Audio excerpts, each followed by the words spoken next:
بەڵام من حەزەکەم ینی سەرنجێکی خۆم بڵێم لەسەر بعدێکی ئاینی ئەم جەنگە جگەلەوەی ڕەهەندێکی سیاسی هەیە، ڕەهەندێکی ئابووری هەیەوەکو کاگە عارفیش ئێستا باسی کرد مۆزوعی وزە، بەڵام ڕەهەندێکی دینی هەیە. ئەم ڕەهەندە دینیە باشتر وایە ئەوانەی کە گوێمان لێگرن سەرنجی ئەم ڕەهەندە دینیەش بن بۆی لە طبیعەتی ململانەکە تێبگەن، چونکە بنەمایەکی دینیشی تیا لە شەڕەکەیە کە بەرچاومان ڕوونترە کاتەوە لە تێگەیشتن لە بنەما ئەساسیەکەی جەنگەکە.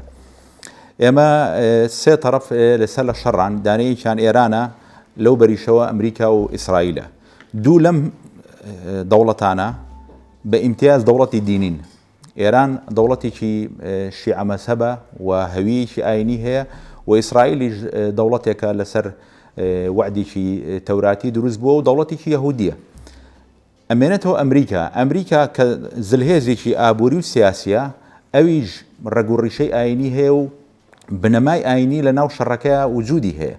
ئەمە هەفتەی پێشوو سێ-چوار ڕۆژ پێش ئێستا بینیمان کە قیاداتی کەنیسەی ئنجیلی هاتنە پشتی ترەمپەوە و دەستیان خستە سەر شانی لە دیمەنێکی زۆر سەرنجڕاکێشە بۆ ئەوانەی کە تێناگەیشتن کە ئەمانە چێن لە پشتی ترەمپەوە دوعای بۆکەن.